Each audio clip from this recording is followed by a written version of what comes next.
Depois que o senhor chegou aqui, Dom Manuel, o senhor só fundou o seminário um ano depois. Foi logo em 80. Isso, logo em 80, né? Março de 80. E essa preparação, né? Assim, recebeu o pedido do Santo Padre, teve um ano para se preparar. Consistiu somente nas orações, pedido de orações?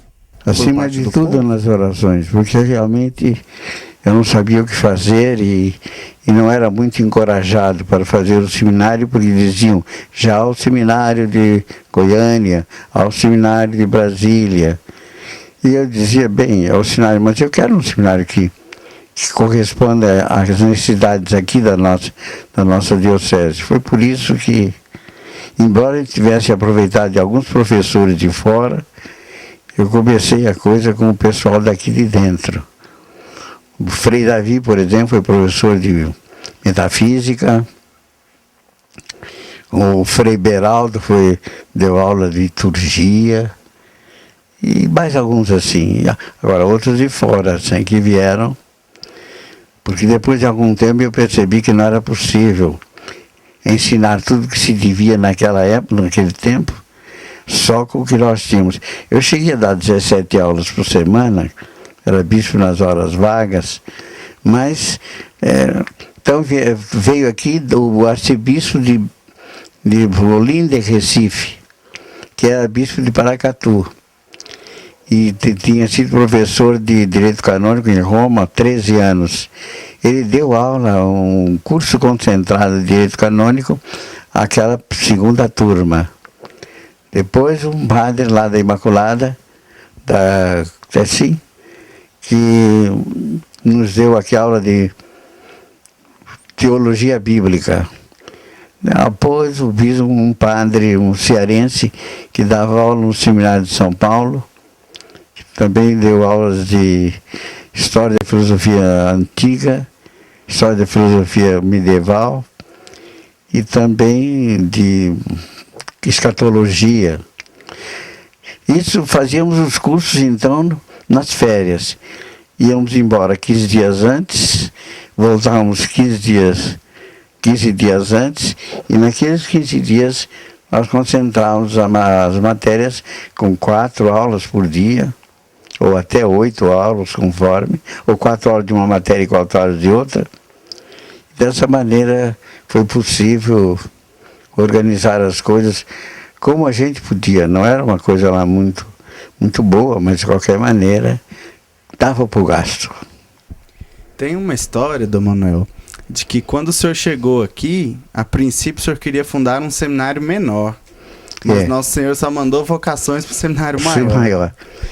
Eu estava muito preocupado com o seminário menor, porque uma das coisas que eu estava observando, já em contato com a Diocese de Petrópolis, e por causa disso, também olhando os seminários em volta, que o nível intelectual dos nossos seminaristas era muito baixo. E nós tínhamos tido um seminário que era rigoroso, o seminário menor, os premonstratenses em Pirapora. A gente estudava latim uma aula por dia. Trabalhos de tradução e versão cada dia. E depois tínhamos aula de grego. Quer dizer, era uma coisa realmente muito, muito forte, muito rigorosa. Chegamos aqui, o pessoal... Eu encontrei, inclusive, um candidato lá do norte, que já tinha terminado o 2º grau e não sabia ler. Eu não sei como foi possível. E era um rapaz muito inteligente, tanto que em 1 ano e meio ele se tornou um dos melhores alunos da classe. Isso me preocupou, então eu achei que não podia fazer nada sem o seminário menor. Como tentamos, inclusive ele funcionou ali lá na igreja de Santo Antônio, aquele colégio que havia, aquela escola primária, que ia ser entregue à prefeitura, e eu então achei que devia assumir para o seminário menor, e depois acabou ficando inclusive para o seminário maior. Depois houve então ainda uma tentativa lá em Miranápolis. numa fazendinha ali, logo na saída para Belém, Brasília, mas já em direção a Piancó. E era dirigido inclusive pelo padre Ludwig Strecker, que foi uma tentativa. Depois então nós pensamos no seminário lá de Vila Formosa, que era a casa fundada, organizada para os padres idosos. Foi sempre uma preocupação minha, porque eu tinha visto um sacerdote venerando e benemérito morrer praticamente à míngua lá, encostado quase num apartamentozinho lá da Santa Casa de Misericórdia de Santos. E eu fiquei preocupado com isso, e nós pensamos logo em uma senhora que era muito amiga do padre Lucchesi, se ofereceu para financiar essa construção, que foi a construção ali da Vila Formosa. Inicialmente era para padres.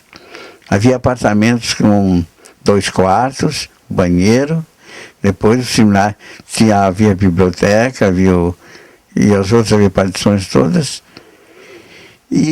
Mas como nenhum padre queria ser padre velho, todo mundo se achava muito novo, e outros achavam que tinham melhores condições em outros lugares. Então eu fiquei ali com aquilo parado, e por isso que um dos primeiros recursos a que nós recorremos quando houve aquele transtorno de mudança de seminário, foi colocá-los lá. Para o seminário menor não seria bom, porque eram apartamentos. O seminário menor precisa de uma convivência em grupo, para fazer a transição entre a casa e o seminário maior. O seminário maior, sim, é necessário uma certa autonomia que vai educá-los para a responsabilidade das paróquias. Mas aí foi lá, o seminário foi feito lá durante algum tempo, até que finalmente conseguimos levar lá para Miranápolis. Antes também passou pelo Santo Antônio, como eu disse, e ainda houve algum tempo de transição, mas eu não me recordo mais como é que foi. Houve uma outra passagem. O interessante é que com isto, embora houvesse uma certa desordem, conseguimos assim amadurecer para uma solução definitiva. Houve vários reitores, o padre Lucchesi foi o primeiro. Depois, quando, de repente, depois foi o padre Edson. Depois o padre Edson abandonou, achou que não podia continuar. E então eu cheguei a ser provisoriamente reitor pouco tempo. Até que foi preciso então recorrer ao estrangeiro e aproveitamos de um conhecimento que eu tinha travado já em Petrópolis, com 2 padres que fundaram a nova congregação de Santa Cruz, e eles aceitaram mandar 2 padres para cá. Foram os 2 primeiros, o padre Natanael e o padre André, depois o padre Tito, que foram os primeiros que nos deram muito apoio, e conseguimos então já organizar um seminário mais ou menos bem ordenado. Até lá foi na base do chute, mas o Brasil é craque em futebol, né? Eu sei que ficamos assim.